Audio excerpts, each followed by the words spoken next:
What's going on, Dolphins? It is your boy Dillon, and I just want to do a quick video to update you from my last one because there's some additional information. I want to read also some of these tweets and stuff that are going out on this whole big trade and shit. Dolphins, according to Barry Jackson, Dolphins back to 12 picks in the 2020 draft. They gave up a 4th rounder in 2020 and a 6th rounder in 2021 in the Tunsil Steals trade. So not only, you know, did we trade those guys away, but we also did give some draft capital.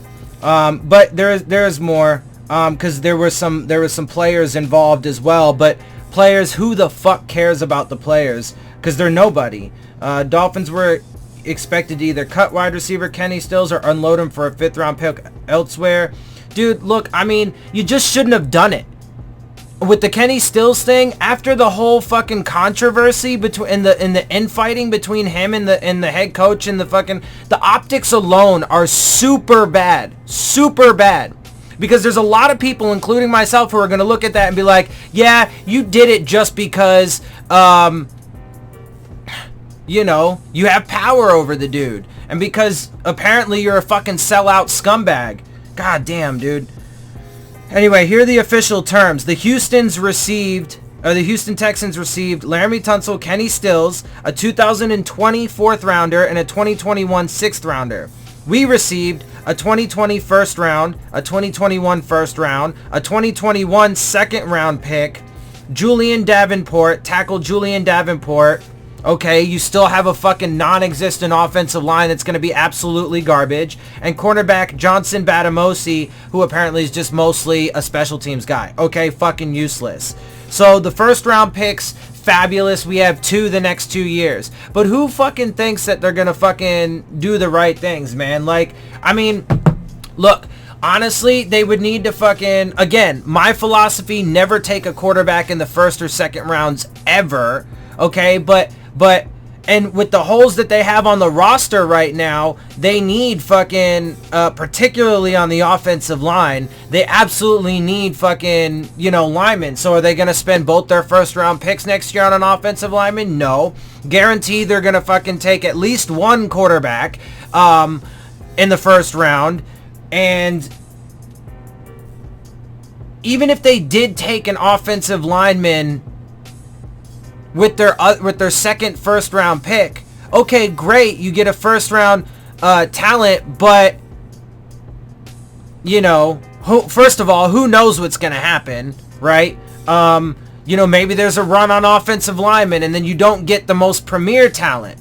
But either way, it's not like they're gonna fucking take 3 or 4 offensive linemen in this upcoming draft, and because that's, you know, the level that you need right now with the state that it's in.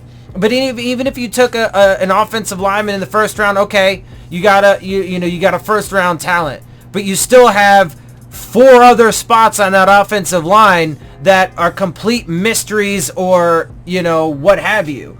Not to mention, you gave away a sure thing in Tunsil. You know, he's only trending up. He's gotten better each of his 3 years. He's a premier talent. He's a blue chip player. For sure thing, you got rid of him. For what? Potential? Your picks? I don't fucking trust that they're gonna fucking pick right at all with the way that they handled this last draft. Like, are you fucking kidding me? I have no faith that they're gonna handle this next one correct, even if they had fucking 20 shots at it. Even if they could throw the fucking dart at the board 20 times, I still don't have fucking confidence based off of their record. Here's a tweet from Mike Clay. Not sure I've ever seen a shakier group of edge rushers than what is on the Dolphins roster right now. Charles Harris, Nate Orchard, and Jonathan Ledbetter. Yeah, I mean, we don't have any kind of fucking pass rush.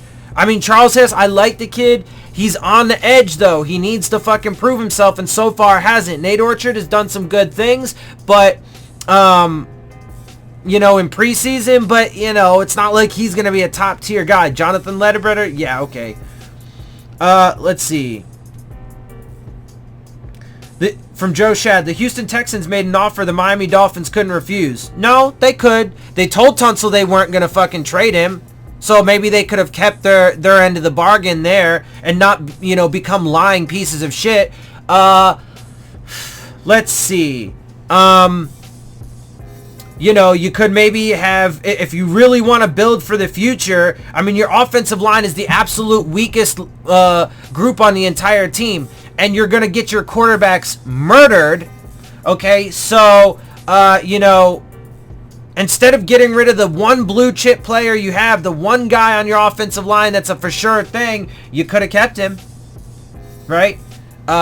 You didn't have to make the problem worse, right? Because they're betting on unsure things, right? In the pass rush, Cameron Wake, they should have absolutely kept him. Juwan James, they should have kept him, right? But no. God damn it! And I'm tired. Look, and you know, to be fair and to give you the full context, yeah, we have all these picks. Yeah, we're gonna have $100 million in cap space.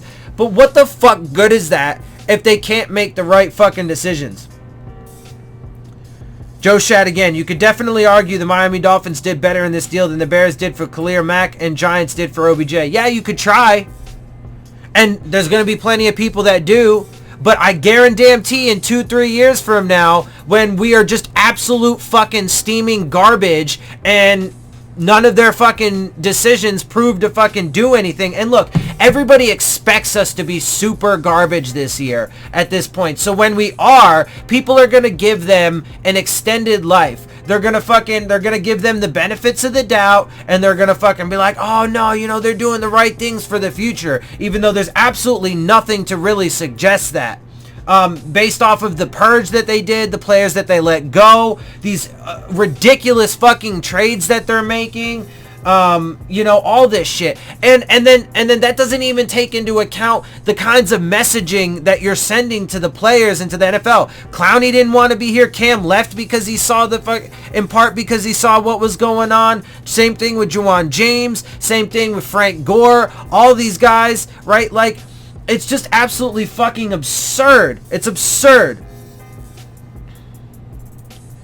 From Matt Miller, finding a good left tackle is among the hardest things in football, right? And everybody puts so much emphasis on the quarterback. I'm going to finish this tweet in a second. So much emphasis on the quarterback, but what have we seen?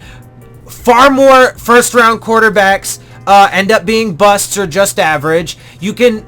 Not that difficult find a fucking diamond in the rough like a Tom Brady who was picked in the 5th round. Let's see. It takes 11 fucking players on the field, so it doesn't matter like how good your quarterback is. They're just, if they get fucking mauled all day, then, you know, it doesn't fucking do anybody any good. Anyway, let me finish this. Outside of Tunsil flat out saying he wouldn't re-sign in Miami, I don't understand why you trade him. Me neither. It's fucking flabbergasting. Wow. I mean, it's just...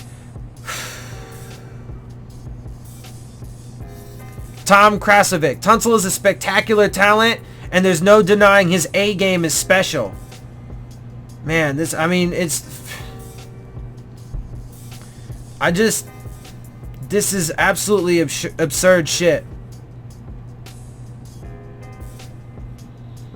Let's see. There's more though I want to from here. Okay, another one from Barry Jackson. You can no longer argue the Dolphins are going only halfway on this rebuild tank job. You can take rebuild out because it's a full-on fucking tank. And as far as I'm concerned, they're not actually doing anything to rebuild. Yes, you're stockpiling draft capital, which is something that I totally agree with. Absolutely. But not in the way that they're doing it. It's going to completely, especially again, because I don't really have any fucking confidence that they're even going to use those draft picks correctly. I feel like they're going to fucking probably, you know, trade a portion of it away, which they already did, even in the trades that they've done. Every trade that they've done, they've given away draft capital. So it's not like they fucking, you know, just got a bunch of shit and didn't give away some of their resources. No, I mean, in this, they've given away a premier blue chip left tackle. They gave away a high quality second, number 2 wide receiver. And then they gave away additional draft capital. Yes, okay, they got 2 first round picks and a second round pick. but venture to guess they're going to give away more of their draft capital in other free agency trades, in the draft to move up to get guys and stuff like that. I mean, Jesus fucking Christ. But they're definitely going full in. But here, he's got more. They've dumped their best quarterback, Ryan Tannehill, best offensive tackle, Laremy Tunsil, arguably best wide receiver and running back. So I'm assuming he's talking about Frank Gore as the running back. I absolutely would have kept him as well. Wide receiver, I would have to say, I mean, I don't know who exactly he's talking about there. Oh, Kenny Stills. Oh yeah, he's got to be talking about Kenny Stills. Duh. Because if you would rank all the guys, he probably would have been, considered our number one. It's not Devontae, who's not going to do shit for us. He's going to end up being gone. Albert Wilson, I'm pretty sure he's going to want to fucking jet set from town as soon as he possibly can, with everything going on. He continues though, could dump the best linebacker from 2018, Kiko Alonso. So at least they're not going halfway. This is not one of those situations in which going like, okay, so that's like saying, you know what, I don't know, what's an adequate analogy here?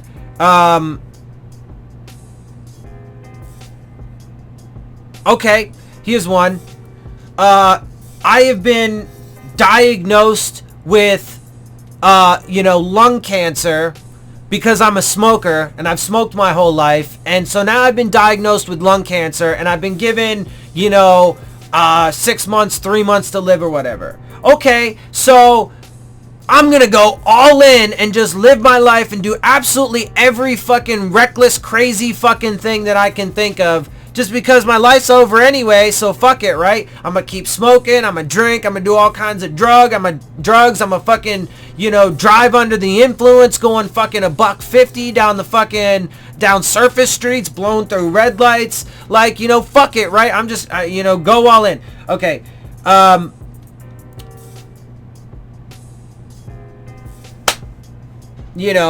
mean, it's like,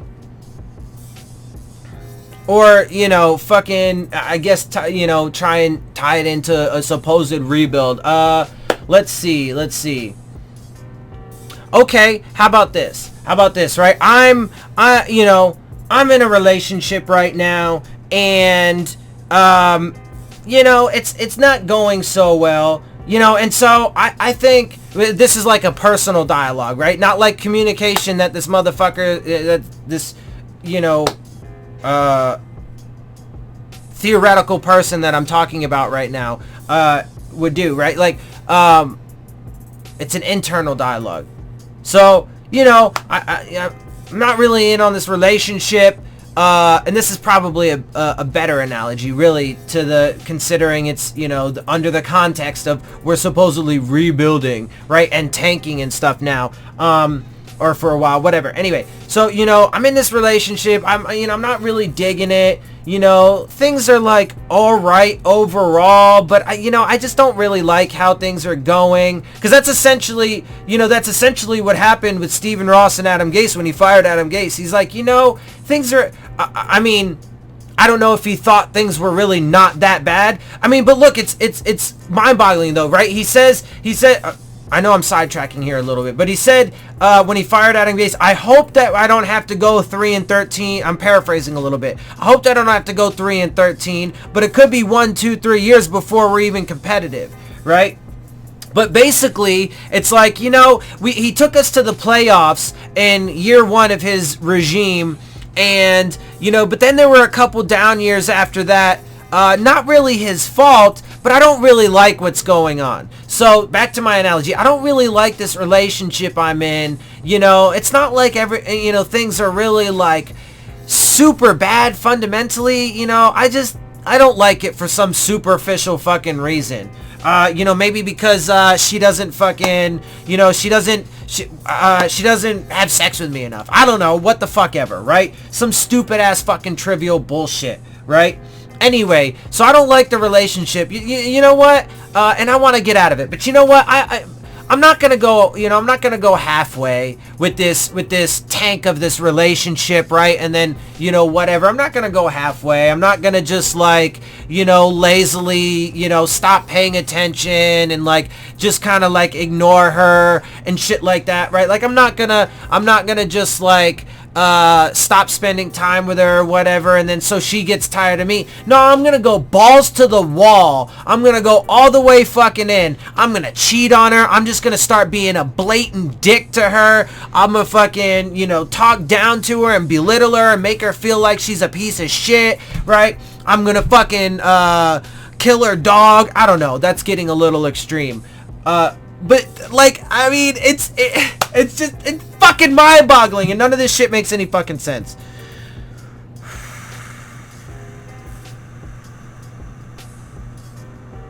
Okay.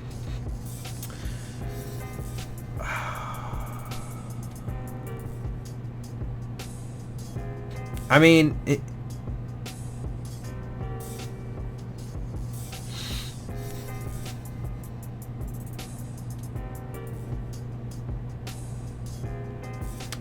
there's, to be fair, I'm not going to go through and read all these tweets and stuff. But to be fair, and, like I said, the vast majority of people talking about this, the media and everything, are spinning it in this fucking,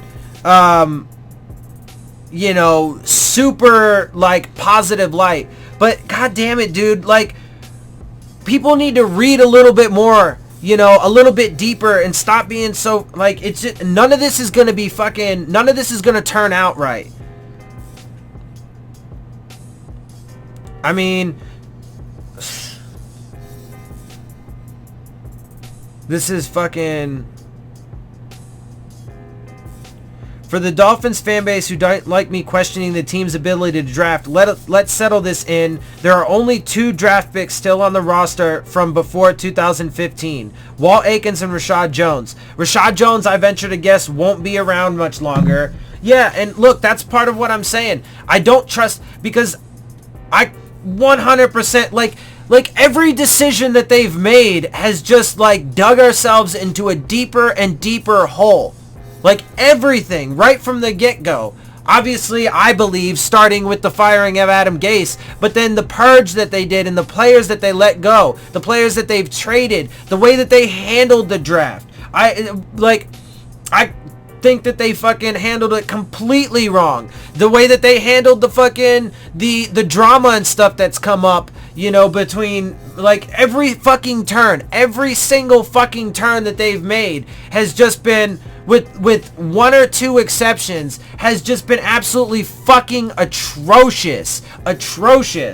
And it's, I don't have any confidence that they're going to use this draft capital or the cap space appropriately. And it's just going to be, they're not going to do nearly enough for the offensive line. They're going to get whatever fucking, this whole year is a fucking waste. They're going to waste prime years of Xavier Howard's football life. Minka Fitzpatrick, Kenyon Drake, a lot of these young draft picks that they even got this year, Christian Wilkins, all these guys, they're just going to waste years in this fucking rebuild mode. Players and fans and everybody are just going to get fucking pissed and lose patience. They're going to, whatever they do for the offensive line, and so far the proof is already there that what they do for the offensive line is going to be, vastly inadequate. They're going to focus on the quarterback position, but they're just going to get the dude fucking mauled. Like, it's just absolutely none of it really even fucking makes sense if you take everything into full context, right? So that doesn't mean ignore the personal shit, right? It doesn't mean ignore the political shit. It doesn't mean ignore the fucking optics. And part of this, part of this, campaign right now, and the majority of the media, painting this in a super positive light, is to distract from the fucking political stuff, right? But you can't, and it's not like this shit is fucking, like, god damn it, dude. I swear, I hope the fucking team revolts. I want these fucking players to stand up and fucking say that this is bullshit, because it is. Anyway, like, really, this obviously turned into a bit more of a fucking, you know, a rant or whatever on my end. I really just wanted to update you guys on the fucking, on the facts of it and the terms of this deal. I mean, look, you could think of it another way, right? Let's measure up the players. They get Tunsil and Stills. We get this dude Batamosi and whatever that other fucking no-name fucking tackle is. Clear downgrade. Sure, you know, if you look at the picks alone on its face value, it's a clear upgrade. But again, I don't trust them to fucking use those picks correctly at all. Obviously, we have to wait and see, you know. But again, I mean, like, I don't ever fucking and will never advocate for taking a quarterback in the first round. But they're gonna use a lot of their draft capital in ways that doesn't make sense. Guarantee, man. Just watch. Mark my words, man. Mark my words. 3 years from now, we are going to come back and we are going to sit in here and have these conversations about this, how this regime was a failure, how, you know, blah, blah, blah. Watch. Bet. I don't give a fuck who wants to jump up in the comment sections or comment section or whatever and be a fucking hater and try and shit on me and whatever. I don't care. Bet. Because I bet y'all motherfuckers, y'all same motherfuckers, are not going to come back when I'm proven right about all this shit and start fucking being like, oh man, I'm so sorry, dude. You were right. Like, I was foolish. I was naive. I was an idiot. Whatever. None of y'all are going to do that. One or two of y'all might. Let me be fair. One or two of y'all might. But the vast majority of y'all motherfucking stupid ass fools that get up in the comment section just trying to fucking hate on me because I talk about real shit that nobody ever wants to fucking talk about. Also, by the way, it looks like Florida, some good news, should avoid the majority of Dorian, but it looks like there are still potential, you know, major ramifications for the area. So something that we need to have an ongoing, you know, look at. Anyway, look, man.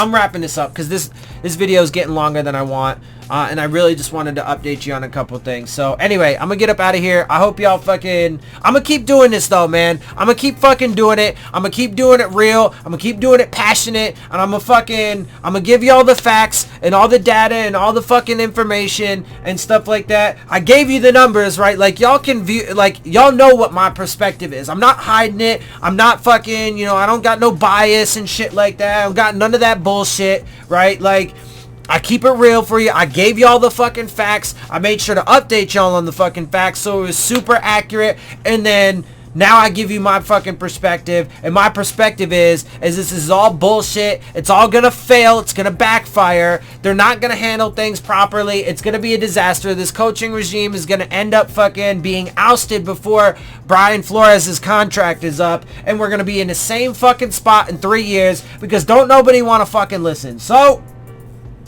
here we go. And for the next 3 years, we're going to have to endure what now I'm going to expect as Browns-like performance.